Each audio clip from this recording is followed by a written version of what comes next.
Hi Renee, I thoroughly enjoyed watching your video discussion board for this week. I live in Virginia and I found it very interesting to hear not only about Louisiana but also about Georgia because it's just a different state with different ethical codes, and I thought it was really cool that you looked at both of them. Something that was very different from my state is that you said that most of the ethical violations pertaining to your state had to do with drugs and alcohol. And I went through the Virginia counseling website, and out of the maybe 15 cases of the year so far, none of them were drug or alcohol related, which was really interesting.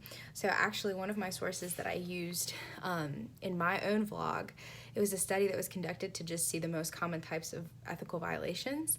This is a direct quote from Wilkinson et al. 2019 on page 103.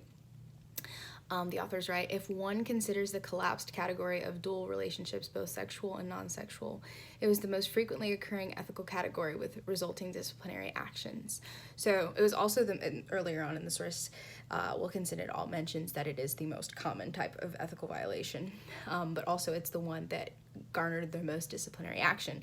I was just intrigued that yours was drugs and alcohol, and I didn't see any of that on our counseling website. So that was interesting.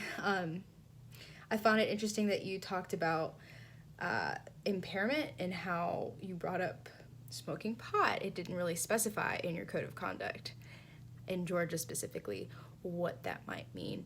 The Code of Virginia very clearly outlines what impairment is, and also in the Code of Ethics. So that was interesting. Public reprimand, I've never heard what that is, so I probably will be doing some research on my own as to what that might be. But thank you so much for sharing. I thoroughly enjoyed listening to what you had to say. Have a good night.